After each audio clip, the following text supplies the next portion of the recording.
Our next video series is all about beekeeping, and we're going to talk with land specialist Sean Maloy about how bees can add value to your property and the important role they play in our native ecosystems. Mossy Oak Properties, where outdoorsmen find their favorite place. All right, as I mentioned in the intro, this new video series is going to be all about bees and beekeeping. And I'm here with Mossy Oak Properties land specialist Sean Maloy, who's kind of going to give us a rundown about the process and his journey into beekeeping. Going to teach us about bees and the role they play in an ecosystem. And I'm excited to learn about it myself because I know maybe not even the basics. I just know the highlighted bullet points of beekeeping and how bees and pollinators are important. So I'm looking forward to learning from you, Sean, and I'm sure everybody watching is going to be excited to learn as well. So I guess my first question for you would be is how did you get into beekeeping and how did you start this journey? Sure. Well, first, welcome to our farm. Like most landowners, we name our property, and our property is called Patriots Landing. And since we're prior military and we're patriots, this is where we landed. Excellent. Beekeeping has been something that I was exposed to in Boy Scouts. I got the Boy Scout beekeeping merit badge back in the day. Nice. And that was my first real exposure as a child to bees. And it's just something that I had thought about.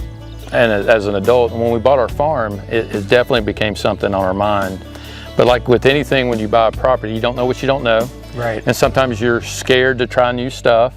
And for 4 or 5 years, although I might have wanted bees and I toyed with it with my oldest daughter about getting her some bees, we just never did it. And then a friend of mine who was prior service Air Force called me up and he said, "Hey, can I come down and trap some bees on your property?" And he has a couple dozen hives. Right. And he's just north of here. And I said, sure. So he came down and I helped him trap. We trapped 3 hives that year. Okay. And on the 3rd hive, he asked me if I wanted a box of bees. And he said, I'll give you the equipment you need to get set up. And I said, well, if you'll teach me about it, I would like to do that. So his name's Johnson. Johnson, shout out to you, buddy. He got me started, got me geared up, told me what I needed. And then he mentored me the first couple years. And we grew. The next year, we added 2 more hives. And today, after this season, I've got 8 hives here. And I've given away a 9th one. Okay. And so we had a good, successful year, and we've taken honey. Which is a byproduct of owning bees. Absolutely. So we took honey last year, and this year we got over almost 2.5 gallons of honey, and I'll share some of that with you later. But that's kind of our journey to here. It wasn't really about the honey part of it. I'm not looking to start a business, but some people do. Right. I look at it as a habitat manager. How do bees play into what I'm doing on my farm? And you know, we talked earlier today about my quail habitat that I've established, and part of that quail habitat has to do with native grasses and flowers, wildflowers. And bees are a pollinator, and flowers need pollination. We have fruit trees on the property, for everything from wild persimmons to pears and apples and crab apples. And those trees, especially some of my apple species, need to have cross-pollination to produce fruit. So bees are important. They're not the only pollinator out there, but they are a primary pollinator, and they're important for that. We have a lot of blackberry around here. Right. And this year especially, the crop is really heavy. So bees are integral in that. And so looking at it from a habitat manager standpoint, the bees became essential. Right. Because everything here has a flower that supports the other wildlife, you know, either in a fruit or a plant that the animals are going to eat on the property. So to me, they became essential, and it took one step further. I went and got my North Carolina Certified Beekeeper certification. I just finished that up this year. Awesome. So I know enough about bees to read about them in a book. I'm not an expert by no means, but within our Beekeeper Association, there are many experts, many mentors, and people that I can call when I have questions, and I frequently have questions. Right. So that's been beneficial. As a veteran, I suffered from PTSD. Right. I was blown up in Iraq in 2005 and had some residual issues with that, like a lot of veterans have had. And when I had bees, I found myself, when we first got them, wanting to just come out and watch them work. Right. Coming in and out of the beehive, it calmed me, it was soothing. The sound of them buzzing, and it was just an attraction. Yeah. And it fascinated me. Well, just last year, I learned that they have associated the frequency of the bee wings and the hum that they make has a calming effect for people that have anxiety or PTSD. Wow. And it all came together right then. So the bees are part of my therapy now. Right. And looking a little deeper, there are some organizations called Heroes to Hives, which help PTSD veterans gain a new purpose in life by becoming beekeepers. And so I'm trying to get involved with that here in North Carolina. We don't have a Hero to Hives chapter, but they are some out Midwest, and I'm getting information about how to maybe set up a chapter of that. Nice. And a lot of my veteran friends have started beekeeping as well, and it's just kind of odd that we all are doing it now. So it's been an interesting journey. It started out as one thing, and it has really turned into something totally different that I never would have expected. But that's how God's plan works sometimes. That's right. I can see it on your face and hear it in your voice. I mean, you gave a really good summary of, you know, your journey start to finish there, and, you know, the role that it plays to you personally, and of course the role they play in overall habitat management as well. I can see that they've kind of become like a little pride and joy passion project for you. Maybe not something that you anticipated being this involved in or being this passionate about when you first started. So I'm excited to learn. Like I said, your excitement is palpable. So I'm excited to go along with you and learn what you have to share. Well, what we're going to look at today is you know, we've got some wildflower fields, and we'll get some video of the bees working in that. I've got some planted areas around our orchard over here that I've planted some different types of flowers, and so we've got buckwheat planted, which is great for pollen and nectar for the bees, and it's planted close by, so they don't have too far to journey to find that resource. But we'll look at some of that. And then we're going to show you some of the equipment that I use to get into my hives and kind of illustrate that process for you. Okay. And then we're going to go in the hive and look for the queen. And I'm going to show you hopefully some eggs, some larvae, and some pupae, and show you that, and some capped honey and what that looks like, and then some pollen stores that they use, and kind of just immerse you into what they're doing in the hive, because we see them coming and going, but we don't know what they're doing, you know, until we open it up. But bees they have stingers, so you got to respect the bees, and you got to take your time and not get worked up because they sense that. And so we'll just take our time. And if you have questions during that, you just ask me, and I'll try to answer them to the best of my knowledge, which is kind of small. Well, it's more than me, but I'm excited. So let's get into it and see what we can learn. Let's do it. All right. All right, Cody. Going to share with you some of the tools that I use when I'm getting ready to access my hives. These are pretty simple tools, but they're very important. We have our hive tool, which has a couple different functions for us to get into the hive and get into the boxes and the lids. I've got another hive tool that has some hooks on it, and you'll see this allows me to hook and lift frames and get them out of the way. So some people just use this, but I tend to like this one as well. I've got a small little horsehair brush that we can use to brush bees away if we need to, if they're on something we don't want them to be on without hurting them, and that's important. We've got our fire starting material. I use a little bit of these peat little tubes here, and we'll light them up and get them started and put some cardboard in there. But pine needles are very good for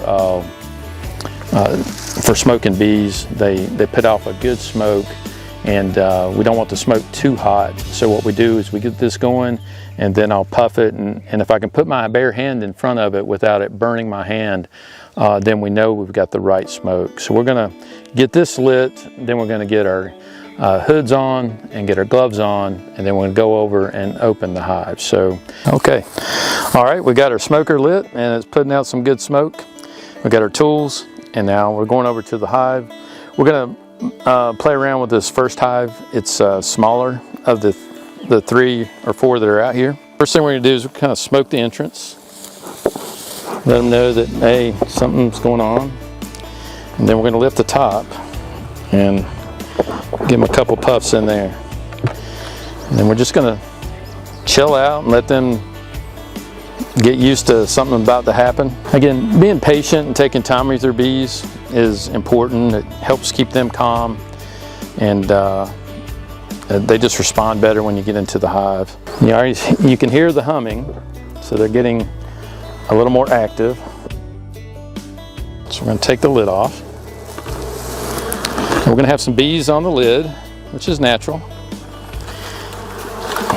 because on top of this inner cover here is a hole, and there's actually an entrance or exit where bees can come and go out of the top, and it also allows for ventilation. Beehives need to stay around 98 degrees inside for everything to work properly. So the bees are regulating the heat. They can cool it down, they can heat it up with their activity in the hive, and this allows some of that to do. And this is set up for the summer. In the winter time, we make some changes to how the hive is set up so that they can keep as much heat in there and they don't have to expend as much energy to maintain that heat. So you can see they're really calm right now if you zoom in there.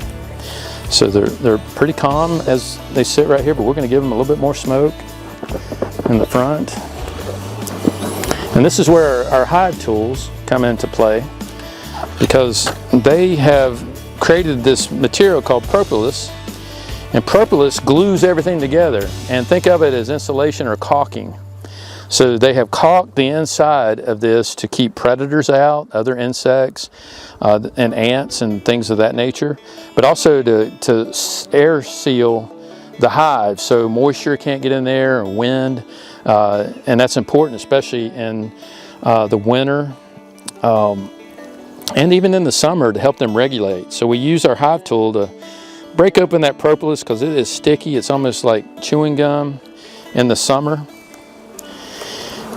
And I'm going to show you a little bit of propolis. You see the dark line where they've sealed it? That's propolis. And I can rub it right there. You see how it's coming up? That's created by the bees to seal their hive off. So we're just going to gently sit this down here. We're doing just a good inspection before we go into the hive. So give them a little more smoke. Let them know, hey, I'm here, something's about to happen. Smoke the entrance a little bit. Again, taking our time. And if you kind of come around this side, and we never really want to stand in front of the hive because they're coming and going, but if you look right here in between these frames, you see that we have a lot of activity in the center and not necessarily the same activity or honeycomb off to the sides. So what we're going to do is we're going to access this hive from the side and work our way in. And that'll be less intrusive for them and also give us some room to shift stuff around as we go.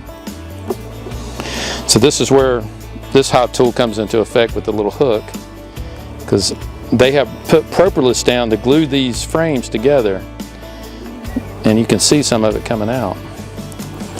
So we're going to look at this frame, make sure the queen's not on here. These bees are worker bees, and they're starting to form some honeycomb, and they're actually taking some honeycomb. This has wax, beeswax on it, so they're taking wax off of it and repurposing it. So we're going to sit this off to the side. Queen's not on that. And then from here, we may end up taking another out. We'll see. So far they're still calm. Nothing to be really afraid of. So now you can see they're building comb. And the queen's not going to be here because these aren't ready to lay eggs in. So, but I am going to do a look just to make sure she's not over here. She does not like sunlight. So if she comes out in the sun, she's going to go around to the back side where it's dark. She likes the dark. All right, now we're getting into a little bit more activity. And these frames, we will not sit to the side. We'll just move them. We'll inspect them and then move them off to the side, because this has a little bit more going on. So here you see this cream color capping. That is honey. That is capped honey. And then in the center here, this is brood. We call brood is where eggs have been laid. And if you can zoom in on one of those open cells, you'll see larvae in there. And one of the open cells right up in here. You see that? Okay, so those are, the queens laid some eggs in there, and now they're larvae. And when the larvae become, the eggs become larvae, and then it becomes pupae, and they get capped by the worker bees, the nurse bees, and then they grow into their final stage. So you see here they're building foundation to build honeycomb for capped honey and for brood. And again, we've got some capped honey. We've got some pollen stores, and you'll see the pollen because there's no eggs. It's like an orange. You see that? So that's where pollen is, and you can tell the difference between it and brood. Is brood. That's baby bees in the making. And then it's capped honey in the corner. And then up there you see the dark orange, that's where they've got pollen. So I don't see her here. So we've got bees out in the field. These aren't all the bees. The bees in the field are looking for resources. They're looking for pollen. They're looking for nectar, and especially in the mornings. That's why you find them in your swimming pools, in your hot tubs, and anything that holds water at your home. Out in the yard, they're attracted to chlorine, the smell of chlorine. You can really see the pollen. You see the orange, and and the color of the pollen is indicative of what's in. If you follow that bee right there, you see yellow pollen, and this one has orange pollen. So they're getting different color pollen from different sources, which is pretty fascinating. So some of it may come from our buckwheat, and some of it may come from some trees that are blooming right now. How long does it take them to produce harvestable honey? I guess the answer to your question is from this stage here, we're probably 2 years before we take honey. And the reason for that, we could take honey sooner probably, but we've got to think about them surviving the winter. And they need as much resource, especially a hive like this. It's a new hive, it's young. We saw some honey, but we didn't see a lot of honey, right? So this tells me that I'm gonna have to feed do some feeding for these bees in the form of sugar water later this summer when there's not a lot of nectar. And then they'll store that and make it into honey. And then they'll keep that through the year, through the winter. And then I keep an eye on the bees in the fall to see what their honey stores look like, because I may have to feed them through the winter to help them survive. Now, the first year I had 3 hives, and I lost 2 of them my first year. And I thought they froze to death, but that was not the case. I learned through my training that those bees starved. And they did not have enough food to sustain them. I didn't feed them properly. And they were small, young hives, and so they starved themselves to death. And when we opened up the hive, they were all clustered around the queen. It was very sad to see that I didn't take care of them properly. So the next year, all 3 of my hives survived, and I anticipate all of these surviving too. So I kind of know now what I need to be doing and when I need to be doing it for them. But one of the biggest things is they can take care of themselves to a point. Once they get to the other hives that I have, and we may get a glimpse of those a little bit later, just from the outside, they're big hives, they're full of honey. I mean, they're stacked 3 tall, and those bees put on a lot of sugar and pollen and can survive the winter very well. Line everything back up. Give it a little push down, seal their propolis. Give these guys a little brush off because we're about to put the lid back on them.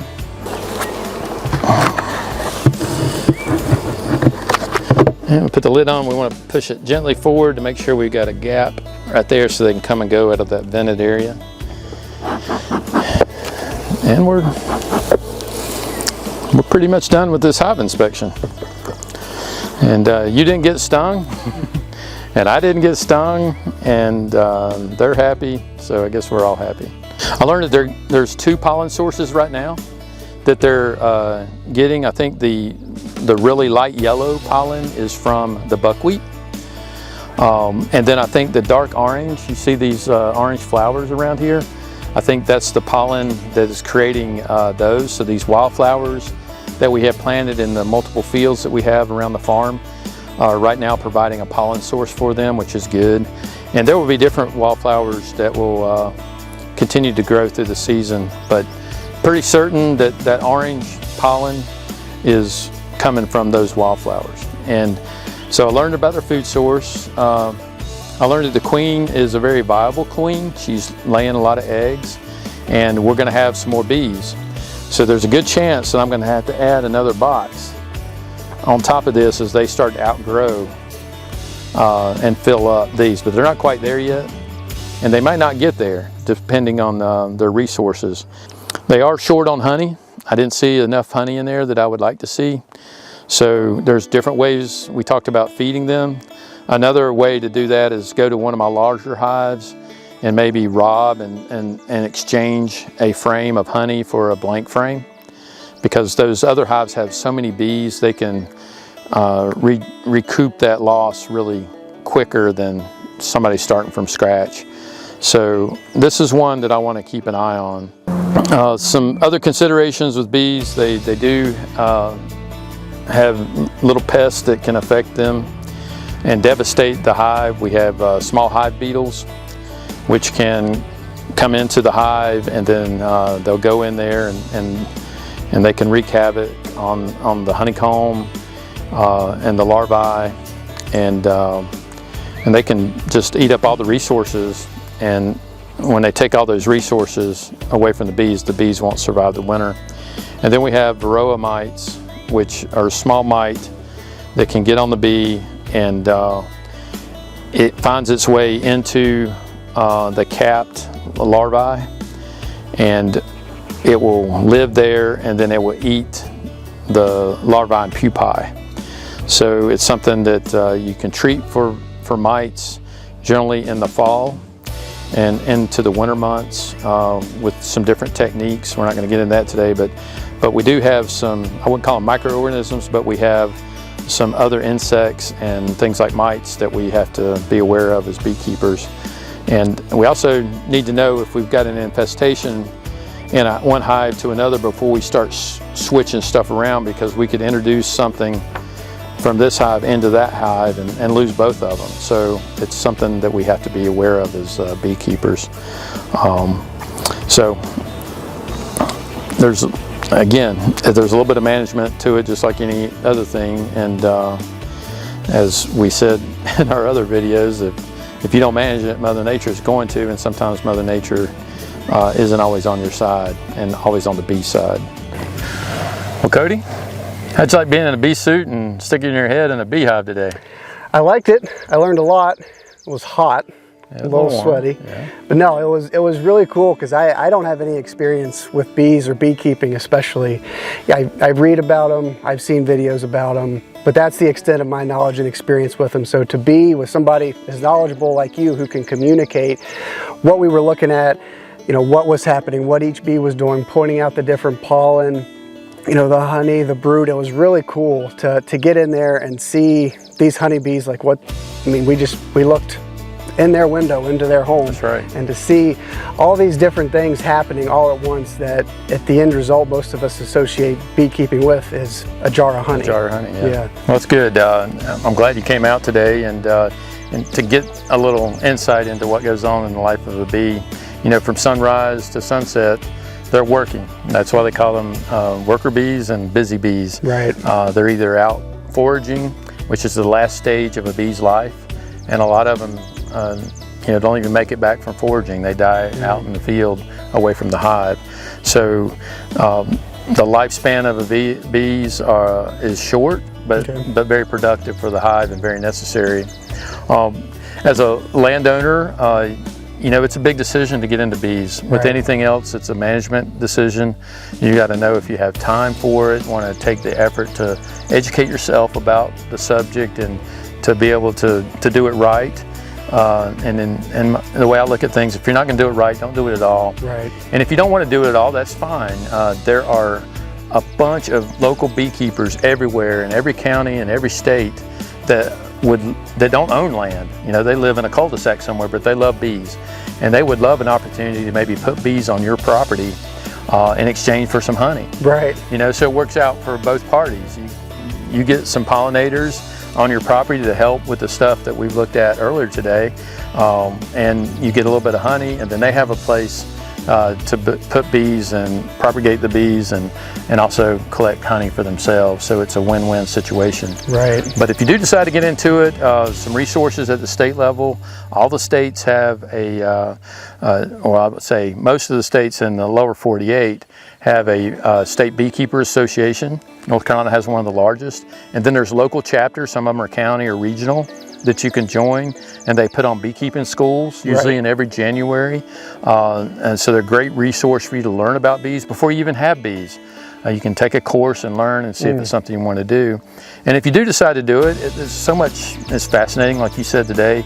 It intrigues you a little bit, and then as you have children or grandchildren, put them in a little suit and take them out there and educate them, and it just gives them a better appreciation for bees, insects, and also it's something you can do on your own property and make memories. Absolutely. So it's been a blessing for us, and I'm glad the journey has taken us to this point. I'm glad I'm here today to share it with you and with everybody watching out there. Absolutely. For me, I mean, if I were to want to go down this road or pursue beekeeping, I've mentioned it in previous videos that we've done, that the more I learn about wildlife and habitat management, the more I want to learn. And this today was another example of that. I mean, I know I've got pollinator patches and wildflower fields back home, but that's separate from bees. And then, what little bit you and I talked about in this video and what I learned, I mean, it serves as a catalyst to, it could be an extension of my pollinator and my pollinator management, my wildflower